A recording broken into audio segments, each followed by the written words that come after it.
Sveiciens visiem no Indijas. Gribu mazliet padalīties ar tādu nelielu pedagoģisku novērojumu Brahmīņu ģimenē. Brahmīņi tā ir kasta, kas pieder pie inteliģences, tie ir skolotāji vai mācīti cilvēki, tā vai savādāk. Vairāk, ne tādā ziņā kā akadēmiski mācīti, bet tādiem, kuriem ir garīgā inteliģence, kas ir garīgi skoloti un kas dzīvo saskaņā ar dievu likumiem.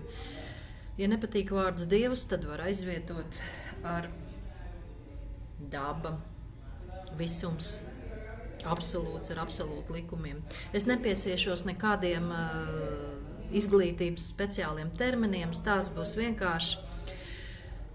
Novērojums ir tāds, ka tomēr tā audzināšana ir ļoti atkarīga no vides, kurā dzīvo, no komunikācijām ar vecākiem, arī no tās vides, ko uzspiež vai arī piedāvā modernās tehnoloģijas.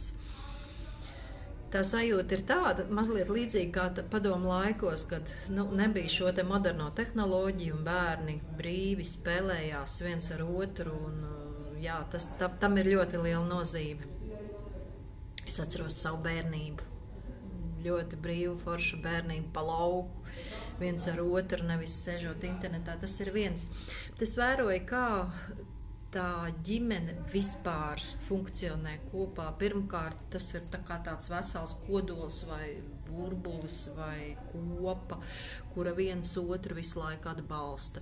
Ir vecākas sievietes, kuras rūpējās par ēdienu gatavošanu, varbūt kaut ko patīra, kādus traukus nomazgā, ir jaunākas sievietes, kas arī gatavo ēdienas, un noteikti ir visiem bērniņi, visām jaunām sievietēm ir bērniņu, ļoti jauki, mācīti, pieklājīgi. Un, jā, es sastapos ar 2 paudzēm, 3 paudzēm, vecmāmiņas, mammas un jaunās māmiņas, pavisam jaunās, kurām ir maz bērniņi. Lūk, bērni vāc viens otru, lielie puikas auklē mazos bērniņus. Bērni nekad nepaliek bez uzmanības mazie. Nav nekad ieķērušies mammai brunci, aizņēmtai mammai brunci, kur nevar bērnu paņemt uz rokām, jo viņai nav laika, viņai jāstrādā 3 darbvietās. Jā, šeit indietis arī strādā tās, kuras grib, un tām, kurām ir spiesti apstākļi, bet vispār sievietes nestrādā. Ģimenēs, kurās vīrs ir spējīgs uzturēt ģimeni. Jā, viņas pilda pilnīgi visus mājas darbus, ēst gatavošanu, tīrīšanu, bērnu vākšanu. Un, ja ir liela vēlēšanās, tad iet mācīties. Lūk, šie te mazie bērniņi, es skatījos, viņi ceļo no vienām rokām uz otrām. Nogurst brālis, vākt mazo māsiņu, iesprauž omīte paucina. Un tad mammai atkal, un šis te mazais bērns nekad nepaliek bez uzmanības. Viņš visu laiku ceļo pa savu radinieku rokām, pa uzmanību, komunikāciju. Bērns pretī dabū nevis kaut kādu saldumu, interneta, kaut kādu spēli vai spēli telefonā, kad tas ir modē mums Eiropā, vai mantiņu. Bērns dabūna komunikāciju. Tagad viņi ieliek, onkuļa rokās, un onkulis tā kā vīrs ar vīru vai vīrs ar meitu sarunājas. Es nesaprotu, ko viņš saka, jo viss notiek hindu valodā. Lielajā ģimenē tikai 2 sievietes runā angliski. Pārējie, jā, ar valodu ir tā, ka neizmantojot to aizmirst.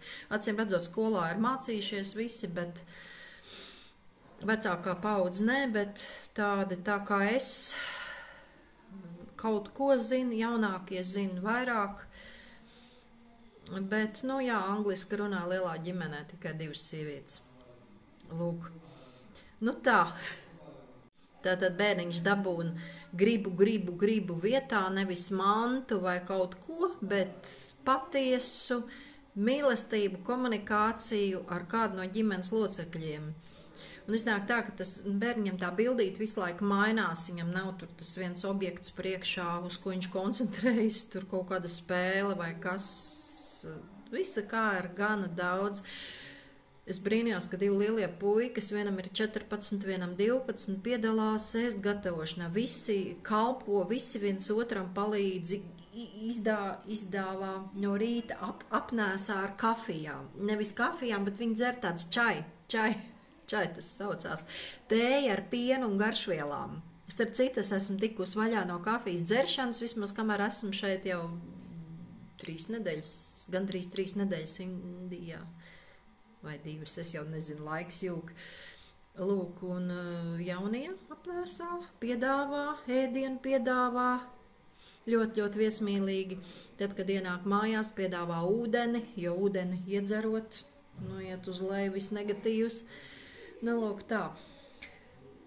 Šīs lietas, es domāju, ir atkarīgs ļoti no vecākiem, arī no vides, protams. Tu nevari turēt to bērnu mūsu Eiropas, teiksim, kultūrā, mājās visu laiku. Šeit ir savādāk apstākļi, ir milzīga māja, kurā bērnam ir kur likties. Starp citu, neesmu redzējis nevienu mantiņu. Vienu mantiņu. Tūliņ parādīšu. Šitāda vāle.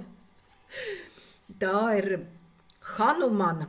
Tas ir personāžs no veidu kultūras. Hanumana spēka vāle, un tad mazā māšela cīnījās ar vēl mazāko brālīti, kurš dabūs šo vāli. Bet, beigās viss bija forši, tētis pastāstīja, kas tur ir, un nezinu, ko viņš pastāstīja, bet beigās tas lielais dabūja to vāli, pagāja laiciņš, un viņš aizgāja un iedeva pats tam mazajam. Tika ļauts izdomāt, kas un kā, kāpēc. Un viss notiek pats no sevis. Lūk, tā.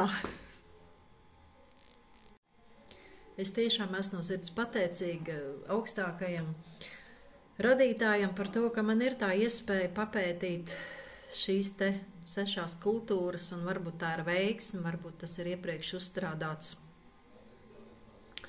nodoms, pētīt 6 kultūras, tādas, kas ir ļoti tālu, 6000 km tālu no mūsu Latvijas, kā tur tiek audzināti bērni, kā tiek svinētas kāzas 2 dienas apakaļ. Man bija tā laime arī piedalīties Indijas kāzās, Brahmīnu kāzās Indijā. Tas bija brīnišķīgi. Pilnīgi kaut kas cits kā mums. Un jā, tā ir liela veiksme. Nezinu, vai visiem tā ir, varbūt novēlu tiem, kas vēlas pētīt.